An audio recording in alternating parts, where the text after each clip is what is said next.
বিশ্বকৰ্মাৰ চৰকাৰখনে যি অন্যায় কৰিছে সেই অন্যায় কোনো মানৱতাৰ লগত তাক ৰিজাব নোৱাৰি।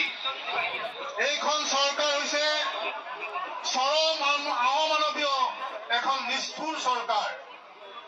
আজি যদি অসমত কোৱা হয় সকলো পৰিয়ালৰ সকলো সমস্যা জৰ্জৰিত পৰিয়ালৰ অশান্তি, পৰিয়ালৰ প্ৰতি অন্যায়, অবিচাৰ, নিৰ্যাতনৰ মহানায়কজনে হৈছে আমাৰ হিমন্ত বিশ্ব শৰ্মা। গতিকে মহানায়ক হিমন্ত বিশ্ব শৰ্মাক যদি আমি দিছপুৰৰ গাদীৰ পৰা আঁতৰাব নোৱাৰো তেতিয়ালৈকে তেন্তে আমাৰ অসমত ন্যায় প্ৰতিষ্ঠা নহ'ব। আমাৰ যিবিলাক অভাৱপীড়িত সমস্যা পীড়িত আমাৰ শিক্ষক আছে, কৃষক আছে, বিভিন্ন অংশৰ ৰাইজ আছে, তেওঁলোকৰ সমস্যা কোনোদিন সমাধান নহ'ব। এইটো আজি প্ৰমাণ হৈছে। এইকাৰণে প্ৰমাণ হৈছে আপোনালোকে দীঘলীয়া সংগ্ৰাম কৰি আহিছে। দীঘলীয়া সংগ্ৰামৰ মূৰত আজি হাজাৰ হাজাৰ শিক্ষক কৰ্মচাৰী আজি আমৰণ অনশনত বহিবলৈ বাধ্য হৈছে। মই এইখন চৰকাৰক ধিক্কাৰ দিছো। এইখন চৰকাৰ সমাজত থকাৰ তেওঁলোকৰ কোনো ঐতিক অধিকাৰ নাই। কাৰণ সমাজৰ আটাইতকৈ অগ্ৰণী অংশ হৈছে শিক্ষকসকল।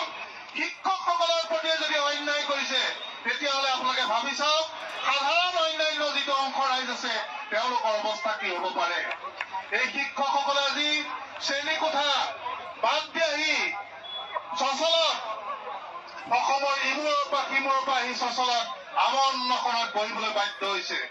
আজি আপোনালোকে আমৰণ অনশনত বহিছে। আপোনালোকৰ ঘৰৰ যি পৰিয়াল আছে, আপোনালোকৰ যি পত্নী আছে, স্বামী আছে, সন্তান আছে, তেওঁলোকৰ আজি এটা আশংকাত দিন কটাব লগা হৈছে। মোৰ দেউতা, মোৰ মা যে অন্নশনত গৈছে, আমাৰ অন্নশনত বহিব, আমাৰ জীৱন কি হ'ব? এই সকলো পাপৰ মহানায়ক হৈছে হিমন্ত বিশ্ব শৰ্মা। তেওঁক আমি বিচাৰ কৰিব লাগিব। আমাৰ গণ আদালতত তেওঁক বিচাৰ কৰিব লাগিব। তেওঁক কোনো আইন আদালতে বিচাৰ নকৰে। সেইটো আজি প্ৰমাণ হৈ গৈছে। সেই বিচাৰ ৰাইজ আমি কৰিব লাগিব। কাৰণ তেওঁ আজি ৰাজহুৱা শিক্ষা ব্যৱস্থাই ধ্বংস কৰিছে। হাজাৰ হাজাৰ চৰকাৰী শিক্ষানুষ্ঠান আজি বন্ধ কৰি দিয়া হৈছে। শিক্ষক সমাজক আজি টেট শিক্ষক বুলি, টিউটৰ শিক্ষক বুলি, পাদে শিক্ষিত অপাদে শিক্ষিত বুলি আজি বিভাজিত কৰিছে। এইকাৰণে বিভাজিত কৰিছে আজি অসমৰ শিক্ষক সমাজে ঐক্যবদ্ধভাৱে আজি জাগৰণ গঢ়ি তোলে। হিমন্ত বিশ্ব শৰ্মাৰ চৰকাৰ এদিনতে খতম হৈ যাব। সেই কথাটো তেওঁ বুজি পায়। সেইকাৰণে তেওঁ কিন্তু আজি বিভাজন ঘটাইছে। আমি এইটো ষড়যন্ত্ৰক প্ৰতিহত কৰিব লাগিব। অসমৰ সকলো শিক্ষক আজি ঐক্যবদ্ধ হ'ব লাগিব। কোনোবা আজি বেতন পাইছে বুলি বেতনহীন শিক্ষকসকলৰ প্ৰতি অন্যায় চকুমুদি চাই থাকিব, এইটো কোনো উচিত নহয়। এইটো কোনো গণতান্ত্ৰিক আচৰণ নহয়।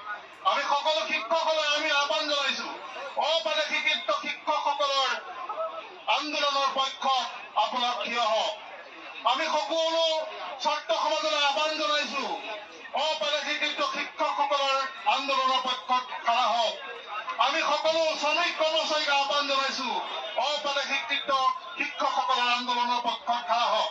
আমি অসমৰ সমূহ ন্যায় বিচৰা, শান্তি বিচৰা ৰাইজৰ প্ৰতি আহ্বান জনাইছো যে অপাদে শিক্ষিত শিক্ষকসকলৰ আন্দোলনৰ পক্ষত খাৰা হওক।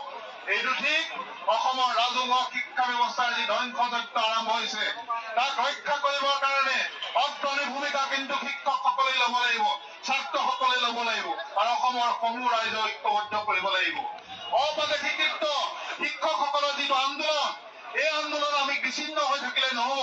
আমি সকলো অসমৰ ৰাইজক এই আন্দোলনৰ পক্ষত থিয় কৰোৱাৰ কাৰণে আমি কাৰ্যসূচী ল'ব লাগিব। অঞ্চলে অঞ্চলে আমি জনসভা অনুষ্ঠিত কৰিব লাগিব। অভিভাৱক ৰাইজকো আমি জনসভা অনুষ্ঠিত কৰিব লাগিব। আপোনালোকে আমৰণ অনশন কৰিছে।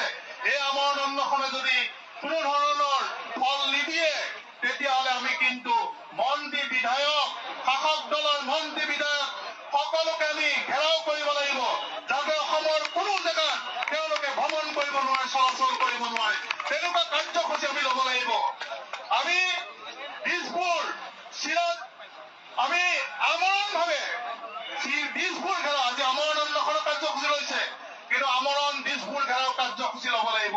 যেতিয়ালৈকে আমি দাবী পূৰণ নহ'ব আমি দিছপুৰৰ পৰা আমি উঠি নাযাওঁ।